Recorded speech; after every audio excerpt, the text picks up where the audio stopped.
Vasario mėnesį visame pasaulyje minima meilės diena.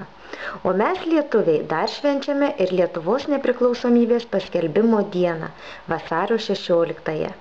Ši šventė aprėpia meilę tėvynei, jos žmonėms, laisvei ir žinoma lietuvių kalbai. Be abejo, daugelis sutiks su tuo, kad turėtume puoselėti, saugoti ir nedarkyti savo kalbos įvairiais neteiktinais svetimžodžiais, skoliniais bei barbarizmais. Tiesa, iš didžiulio noro gražinti lietuvių kalbą sukuriama ir nemažai bereikalingų naujažodžių tarptautiniams žodžiams ar skoliniams pakeisti.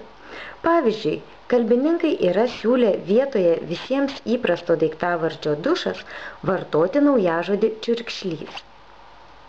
Spektaklį vadinti vipsone, veterinarą arkliogydžiu, pedagogą vaikavedžiu. Reikia pripažinti, kad tikrai ne visi iš svetimų kalbų kilę žodžiai yra vengtini. Visgi smagu, kai kalboje prigyja ir tampa įprasti vartoti puikus lietuviški atitikmenys. Juk daugelis mūsų jau nebeišsiverčia be tokių žodžių kaip vadybininkas, mėsainis ar riedučiai, pakeitusių svetimžodžius menedžeris, hamburgeris, rolikai ir taip toliau.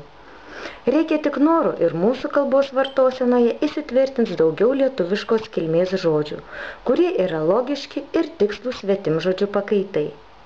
Tad sveikindami meilės ir Lietuvos nepriklausomybės dienos progą, nepamirškime mylėti ne tik šalia esančių, bet ir savo kalbos, vienos seniausių ir turtingiausių pasaulio kalbų.